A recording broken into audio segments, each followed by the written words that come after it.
Question देखिए अगर है कि तीन संख्याओं का औसत 23 है। पहली संख्याएं जो अन्य दो संख्याएं हैं उनका औसत से 5 कम है। तीसरी संख्या अन्य दो संख्याओं के औसत से 13 अधिक है। आपको बताना है कि तीसरी संख्या के बीच में और पहली संख्या के बीच में अंतर कितना होगा। हम मान लेते हैं तीन संख्याएं कौन से, x है, y है और z है। ठीक है, अगर x y z का जो हम एवरेज दे रखा है कितना 23 दे रखा है, तो इनका सम कितना हो जाएगा 23 इंटू 3 69। अब यहाँ पर आप क्वेश्चन कर रहे हैं कि पहली संख्या अन्य दो संख्याओं के औसत से 5 कम है, यानी पहली संख्या अगर x है, अन्य दो संख्याओं का औसत कितना हो जाएगा आपका y प्लस जेड अपन में 2, और इससे कितना कम है भाई 5 कम है। इससे कितना कम है आपका 5 कम है, तो इस 5 को हम इसमें ऐड कर देते हैं। अब ये बराबर हो गया। ठीक है, पहला कंडीशन हमारा। दूसरा कंडीशन ये कर रहा है कि तीसरी संख्या कौन सी है, जेड है।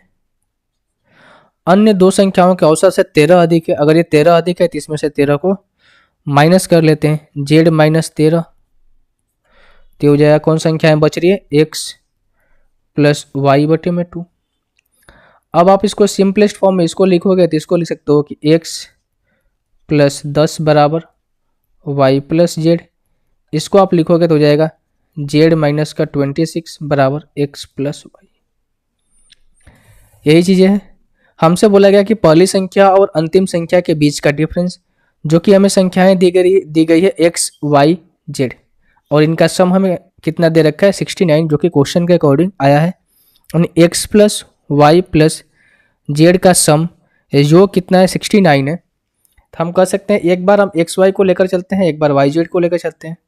तो अगर हम एक्स वाई को लेकर चलेंगे तो हम क्या रखेंगे भाई, जेड, एक्स वाई के स्थान पर हम जेड माइनस 26 ले सकते हैं। अगर मैं एक्स वाई के स्थान पर जेड माइनस 26 को रखूँ तो पहले में हमें क्या मिलता है, मैं यहाँ पर 1 लिख देता हूँ।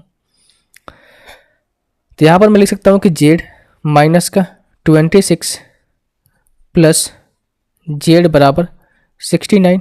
तो हम यहाँ से कर सकते हैं 2z बराबर, ये उधर प्लस हो जाएगा 9 6 15 6 2 8 1 9, जेड बराबर 95 अपन में 2, यही होगा। अच्छा यहाँ पर 2z होगा ना, 2 कर लो, यहाँ पर 3 कर लो।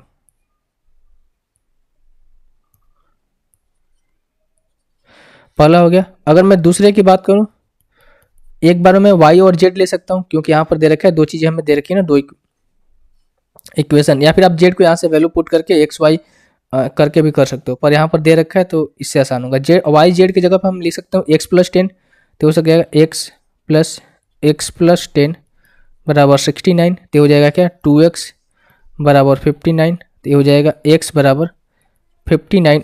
अगेन यार गलत कर रहे हैं हम। ठीक है, इसमें देखो, इसमें इधर आके मल्टीप्लाई होगा तो ये 2x हो जाएगा ना, तो फिर यहाँ पर 2x लिखना पड़ेगा हमें, तो फिर ये हो जाएगा 3x, ये बटे में 3। और हमें डिफरेंस पूछा है कि पहली और तीसरी संख्या, पहली संख्या कौन है x है और तीसरी संख्या कौन है z है। इन दोनों का बीच का डिफरेंस देखो, डिनोमिनेटर सेम है तो डिनोमिनेटर को घटा देंगे, कितना हो जाएगा आपका 15 में से 9 जाएगा 6, और 8 में से 5 जाएगा 3, बटे में 3 करेंगे कितना हो जाएगा 12। तो इन दोनों का डिफरेंस कितना आ रहा है भाई, ये आ रहा है 12। यही हमसे पूछा गया ऑप्शन नंबर 4। ठीक है।